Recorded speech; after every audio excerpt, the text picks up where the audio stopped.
প্রায় 6 ঘন্টা ধরে কীর্তন শুনছি আমি, কিন্তু খুবই দুঃখের বিষয় যেটা দক্ষিণ 24 পরগনা বা সারা বাংলায় একটা দুঃখের পরিস্থিতি তৈরি হচ্ছে কীর্তন গানে।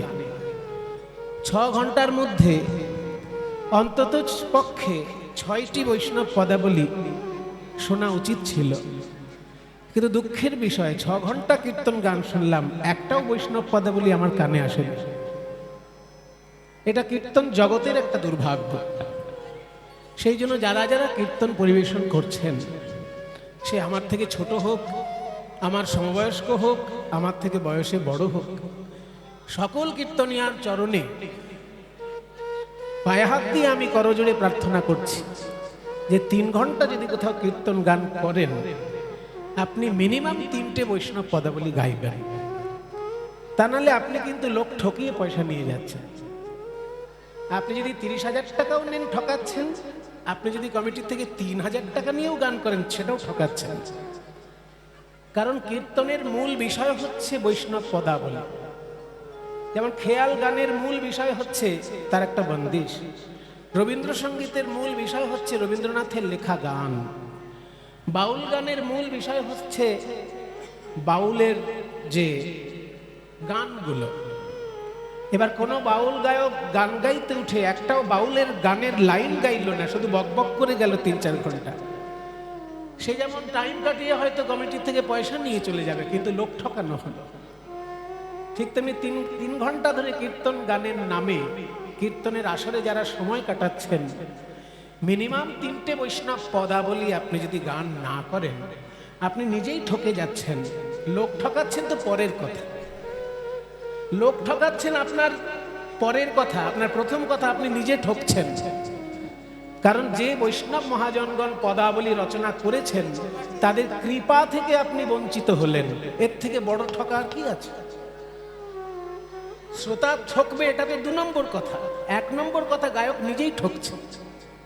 যে কীর্তন গাইতে এসে ঘন্টার পর ঘন্টা আসরে কাটিয়ে দিচ্ছে, অথচ একটাও বৈষ্ণব পদ গাইছে না, সে লোক ঠকাচ্ছে না, সে নিজে আগে ঠকছে, তারপর লোক ঠকাচ্ছে। তবে 6 ঘন্টা ধরে এখানে কীর্তন গান শুনেছি, সেটা আমার পরম দুর্ভাগ্য যে 6 ঘন্টার মধ্যে অন্তত 6টা বৈষ্ণব পদাবলী আশা করা যেতেই পারে, মিনিমাম 6টা, 1 ঘন্টায় একটা হোক, কিন্তু 0 পদাবলী। এটা শুধু এখানকার পরিস্থিতি তা নয়, এটা ম্যাক্সিমাম কীর্তনের আসলে এখনো পরিস্থিতি হয়ে যাচ্ছে। খুব দুর্ভাগ্যজনক কিন্তু এটা শ্রোতারা যদি সচেতন না হন আর গায়করা যদি সচেতন না হন, সেটা কিন্তু খুব দুর্ভাগ্যজনক একটা পরিস্থিতি। সেই জন্য প্রত্যেক গায়কের কাছে আমার পায়ে ধরে নিবেদন যে আপনি যদি 30,000 টাকাও নেন বা 3,000 টাকাও নেন, আপনি যদি একটাও বৈষ্ণব পদাবলী গান না করেন, আপনি কিন্তু লোক ঠকাচ্ছেন, আপনি নিজেও ঠকছেন। আপনার এমনই দুর্ভাগ্য যে আপনি বুঝতে পারছেন না যে আপনি ঠকে যাচ্ছেন। আপনি 3 ঘন্টা বকবক করছেন, 4 ঘন্টা বকবক করছেন, একটাও মহাজনী পদাবলী আস্বাদন করছেন না, আপনি নিজেই ঠকছেন। তো লোককে কি ঠকাবেন আপনি? আপনার কি ক্ষমতা আপনি লোক ঠকাবেন? আপনি নিজে ঠকছেন। সেই জন্য সকলের কাছে আমার চরণে ধরে বিনীত নিবেদন যে রবীন্দ্রনাথের লেখা গান ছাড়া যেমন রবীন্দ্রসঙ্গীত হয় না, তেমনি বৈষ্ণব পদকর্তাদের পদ ছাড়া কীর্তন গান হয় না। এই যে এক্ষুনি আমি যে গানটা শুরু করেছি, মধুকর রঞ্জিত মালতি মণ্ডিত জিত ঘন কুঞ্চিত কেশম, এটা একটা গানের লাইন, সংস্কৃত ভাষায় লেখা গানটা। যারা একদম প্রথম শোনে তাদের একটু অসুবিধে হয় বুঝতে, কিন্তু বুঝিয়ে দিলে একদম জলের মতন পরিষ্কার হয়ে যাবে। কিন্তু শুনতে কঠিন হলেও এই পদ হচ্ছে আমাদের বৈষ্ণব পদাবলীর সার সম্পদ। এই পদের লেখক হচ্ছেন তিনি মহারাজা নন্দ কুমারের গুরু। মহারাজা নন্দ কুমারের নাম শুনেছেন তো? ব্রিটিশরা চক্রান্ত করে যাকে ফাঁসি দিয়েছিল, ব্রিটিশের চক্রান্তে যার ফাঁসি হয়েছিল, সেই মহারাজা নন্দ কুমার, যিনি ব্রিটিশদেরকে একটা মূর্তি চুরি করে নিয়ে যেতে দেননি বলে তাকে ফাঁসি দেওয়া হয়েছিল, কিন্তু কারণ দেখানো হয়েছিল অন্য। ব্রিটিশরা একটা মূর্তি চুরি করে নিয়ে ইংল্যান্ডে যাবে ভাবছিল, সেটা উনি যেতে দেননি। মূর্তিটা কোথাকার? আপনাদের যদি কারোর আগ্রহ থাকে একবার দর্শন করে আসবেন। এইসব ঐতিহাসিক বিষয়ে না সাধারণ লোকের কোনো আগ্রহ নেই, এটাই খুব দুঃখের জনক জায়গা। লোকে পয়সা খরচা করে দীঘা বেড়াতে যায়, দার্জিলিং বেড়াতে যায়, কিন্তু ইতিহাসের জায়গা দেখতে যায় না। সাউন্ড সাউন্ড হচ্ছে না, দেখো আবার বক্স লাগবে না তো, তুমি মাইক বাড়াও, আরো বাড়াও, আরো বাড়িয়ে দাও। হচ্ছে এইবার যার কমিও না, কিছু ঘোরাঘুরি করো না, একভাবে রেখে দাও। আচ্ছা, আমাদের দুঃখের যে জায়গা, আমরা পয়সা খরচা করে দীঘা যাই, এবার ঠিক আছে বলছে আর কিছু ঘুরিও না, এইরকম থাক। পয়সা হলে আমরা দীঘা যাই, দার্জিলিং যাই, কিন্তু ইতিহাসের জায়গাগুলো দেখতে যাই না। যেমন বাংলার শেষ রাজা, শেষ হিন্দু রাজা যিনি ছিলেন, বাংলার শেষ মুসলমান রাজার সম্পর্কে আমরা খুব জানি, সিরাজউদ্দৌলা। তার জায়গা দেখার জন্য, হাজারদুয়ারি দেখার জন্য আপনারা পয়সা খরচা করে যান, কিন্তু বাংলার যিনি শেষ হিন্দু রাজা ছিলেন তার কই খবর তো রাখি না। লক্ষণ সেনের ভিটে কজন দেখতে গেছেন? রাজা শশাঙ্কর ভিটে কজন দেখতে গেছেন বলুন আমাকে? পকেটে পয়সা থাকলেই হয় দীঘা, নয় দার্জিলিং, খুব জোর হাজারদুয়ারি। কিন্তু আপনার যেগুলো আসল ইতিহাস সেগুলো দেখার জন্য খরচা করেছেন? যে বড় বড় প্রভাবশালী হিন্দু রাজা, রাজা লক্ষণ সেন, তার ভিটে দেখার জন্য কজন যায়? রাজা শশাঙ্ক, তার ভিটে মুর্শিদাবাদে আছে, গোকর্ণে, কজন যায়? এগুলো আমাদের জানা দরকার। ইতিহাস আমরা জানতে চাই না, আমরা হচ্ছি আত্মবিস্মৃতিতে ভরপুর আত্মঘাতী বাঙালি। এক্ষুনি যে কথাটি বললাম, মহারাজা নন্দকুমার একটা মূর্তি চুরি করা আটকে ছিলেন, সেই রাগে ব্রিটিশরা তাকে ফাঁসি দিয়েছিল, কিন্তু কারণ দেখিয়ে দিয়েছিল অন্য, কারণ দেখিয়ে দিয়েছিল রাজদ্রোহিতার কারণ। কিন্তু তাদের আসল কারণ ছিল একটা মূর্তি চুরি করে তারা ইংল্যান্ডে নিয়ে যেতে চাইছিল, মহারাজা সেটা যেতে দেন। সেই মূর্তিটা কোথায় ছিল? বেনারসে ছিল। মূর্তিটা কার?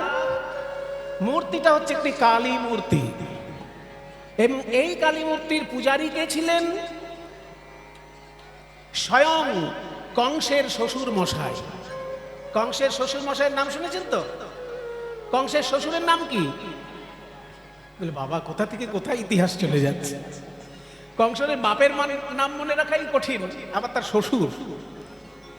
কংসের শ্বশুরের নাম হচ্ছে জরাসন্ধ।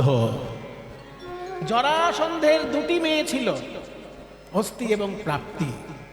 এই দুটি মেয়ের সঙ্গে কংস রাজার বিয়ে হয়েছে। কাজেই কংস রাজার যিনি শ্বশুর জরাসন্ধ, তার বাড়ি ছিল বিহারে।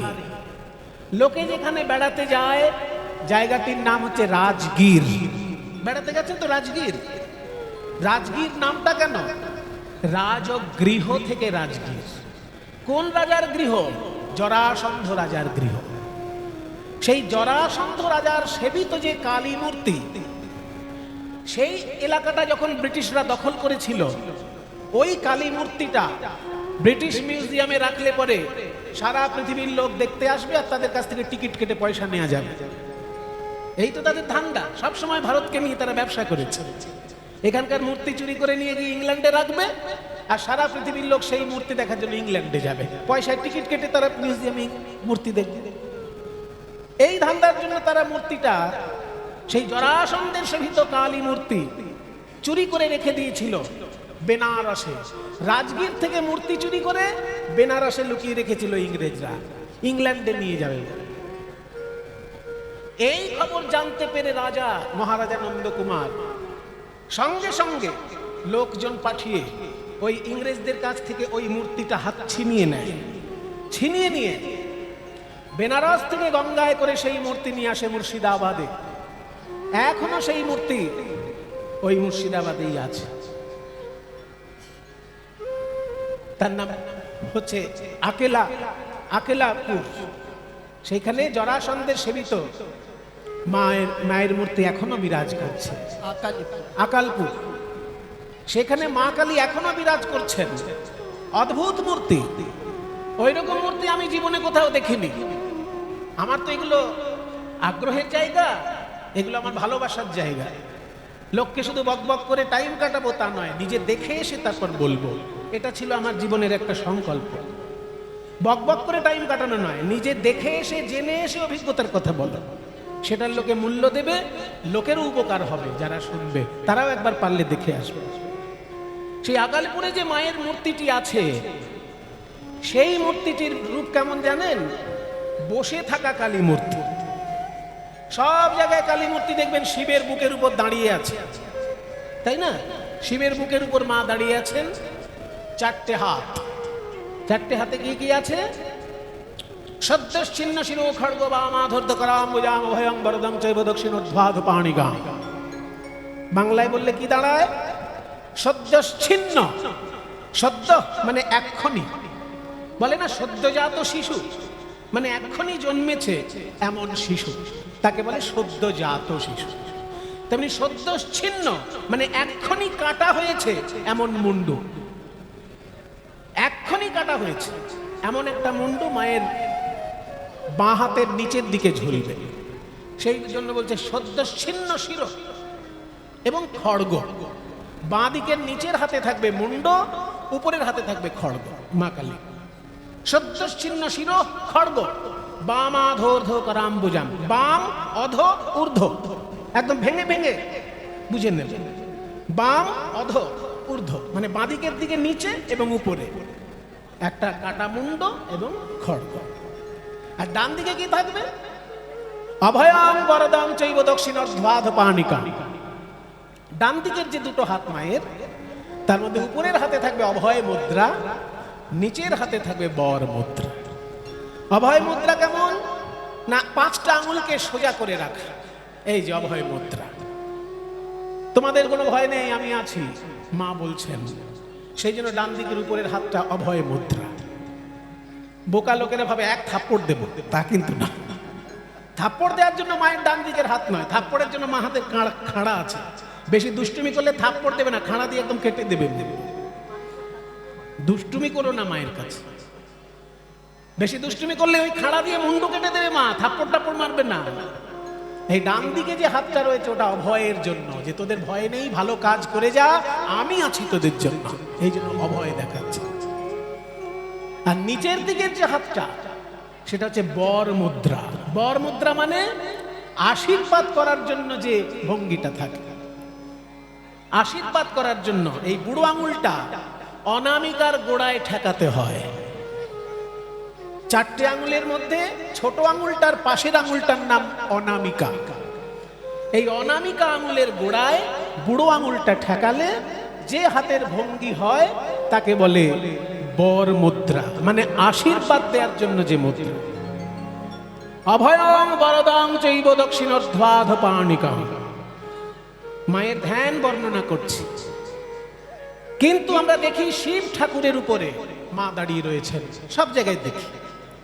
কিন্তু আকালপুরের যে কালী ঠাকুর, যেটা রাজা জরাসন্ধের পূজিত ঠাকুর, মহারাজা নন্দকুমার যেটা ছিনিয়ে এনেছিলেন ব্রিটিশদের থেকে, সেইটা বসে থাকা মা কালী।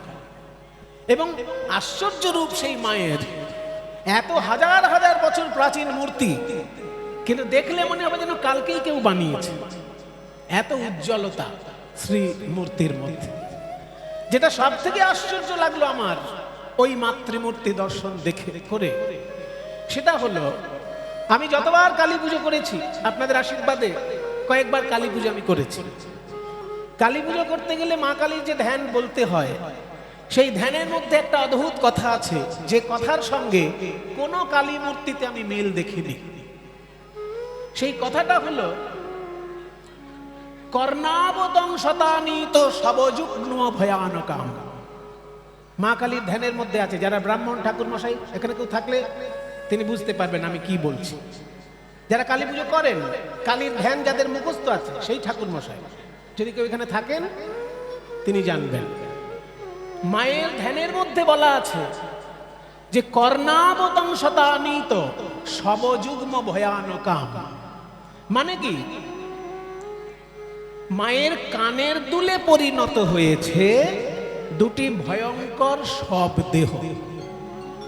এটা বাংলা মানে করলে এই দাঁড়ায়। লোকে যেমন কানের দুল পরে সোনার কানের দুল বা রূপোর কানের দুল বা ইমিটেশনের কানের দুল, মা কালী যে কানের দুল পরেছেন দুটো সব দেহ। এটা জীবনে আমি কোথাও দেখিনি। তোমরা দেখেছো কোন কালী মূর্তিতে? পাড়ায় পাড়ায় যে এত কালী পুজো হচ্ছে, কোথাও দেখেছো কোনোদিন? আমিও দেখিনি। যে কানের দুলে মৃতদেহ ঝুলছে এটা আমি কোনোদিন দেখিনি, কোথাও দেখিনি। কিন্তু ওই আকালিপুরে গিয়ে মায়ের মূর্তিতে আমি প্রথমে বুঝতে পারিনি। প্রথমে কানের দুল দুটো মানে কান থেকে এই বুক পর্যন্ত ঝুলে আছে, হলুদ রং। এবার হলুদ রং বলে দূর থেকে দেখে মনে হচ্ছে দুটো কলা যেন কান থেকে ঝুলছে। আমি বললাম মা কালীর কানে কলা কেন ঝুলবে রে বাবা? প্রথমে ভাবলাম এটা কলা ঝুলিয়ে রেখেছে কেন। তারপর ঠাকুরমশাইকে বললাম আমি একটু কাছে গিয়ে দেখতে পাবো? বলে হ্যাঁ হ্যাঁ আপনি কাছে গিয়ে দেখতে পাবেন। কাছে গিয়ে যখন দেখলাম কলা নয়, দেখতে দূর থেকে আমার মনে হচ্ছিল যেন দুটো ওই কাঁঠালি কলা ঝুলছে, কিন্তু তা নয়। কাছে গিয়ে দেখলাম যে উল্টো সব দেহ, উল্টো সব দেহ দুটো এই কান থেকে বুক পর্যন্ত, এদিকে একটা এদিকে একটা ঝুলছে, দুটো সব দেহ ঝুলছে। আমি দেখে আকাশ থেকে পড়লাম যে মা কালীর পুজো কতবার আমি করেছি, ধ্যান মন্ত্র বলেছি, কোনোদিন এই ধ্যানের সঙ্গে মূর্তির মিল দেখিনি। আজকে আমি দেখলাম ধ্যানের সঙ্গে মূর্তির মিল। কাজে সারা বাংলায় যদি কোথাও এই রূপ না থাকে আপনি ওখানে গিয়ে দেখতে পাবেন। এটা যদি আমাদের দেখতে হতো, ব্রিটিশরা যদি এটা চুরি করে নিয়ে ইংল্যান্ডের মিউজিয়ামে রাখতো, কবে কার কপালে শিকে ছিঁড়বে তবে সে ইংল্যান্ডে গিয়ে মিউজিয়ামে দেখবে এই মূর্তি। কিন্তু আজকে আমাদের বাংলায় মূর্তিটি আছে বলে আমরা বিনা পয়সায় মূর্তিটি দেখতে পাচ্ছি, অথচ লক্ষ লক্ষ বাঙালি জানেই না কোটি কোটি বাঙালি যে এই মূর্তি ব্রিটিশরা চুরি করে নিয়ে যাওয়ার ধান্দা করেছিল। মহারাজা নন্দকুমার সেই ধান্দা আটকে ছিল এবং এই মূর্তি স্বয়ং রাজা জরাসন্ধ পুজো করেছিলেন, যেটা ধ্যানের সঙ্গে, মা কালীর শাস্ত্রীয় ধ্যানের সঙ্গে হুবহু ভাবে মিলে যায়। তাই দেখেছি মায়ের কানের দুলে